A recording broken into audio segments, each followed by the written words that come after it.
Bonjour et bienvenue dans cette vidéo intitulée « Combien de temps travaille un professeur des écoles ?» À travers les médias, on entend beaucoup de choses concernant le temps de travail des enseignants. Cette vidéo propose de revenir sur ce sujet en tentant d'expliciter les différentes formes de travail que comporte ce métier. Combien d'heures de travail par semaine devant les élèves?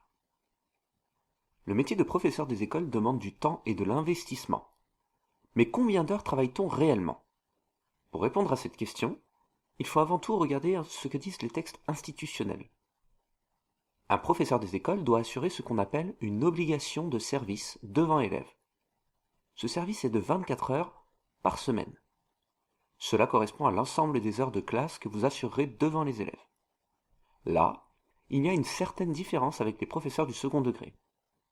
Les enseignants du second degré doivent en effet assurer un service correspondant à 18 heures devant élèves pour les professeurs certifiés, titulaires du CAPES, et 15 heures pour les professeurs agrégés, titulaires de la grecque.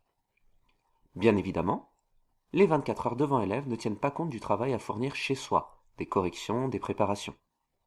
Il est évident que sur le papier, 24 heures paraît très intéressant en comparaison d'un travail classique à 35 heures hebdomadaires, mais il faut prendre ces différents éléments en compte. Les heures de travail sans les élèves dans les textes officiels. Il ne s'agit pas ici d'évoquer la préparation des cours ou des corrections, mais d'analyser ce qui constitue les autres heures que vous devez en tant que professeur des écoles dans le cadre de votre obligation de service. L'obligation de service, à travers un document que l'on appelle une circulaire, vous oblige à assurer, à devoir des heures en plus de vos heures d'enseignement. Ces heures se composent de plusieurs éléments. Ainsi, vous devez 108 heures en plus dans l'année scolaire. Cela correspond environ à 3 heures par semaine en plus. Ces 108 heures se décomposent de la façon suivante. Il y a 60 heures consacrées d'une part à ce qu'on appelle des activités pédagogiques complémentaires et à l'aide aux élèves en difficulté, pour 36 heures, et d'autre part à des projets pédagogiques en lien avec le projet d'école, pour 24 heures.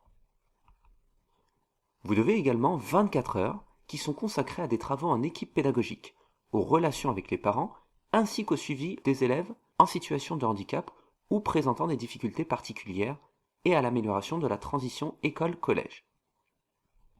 De plus, 18 heures sont consacrées aux animations pédagogiques, dont la moitié au moins occupées par des actions de formation continue, dont certaines peuvent être à distance. Enfin, vous devez 6 heures qui sont consacrées à la participation au conseil d'école.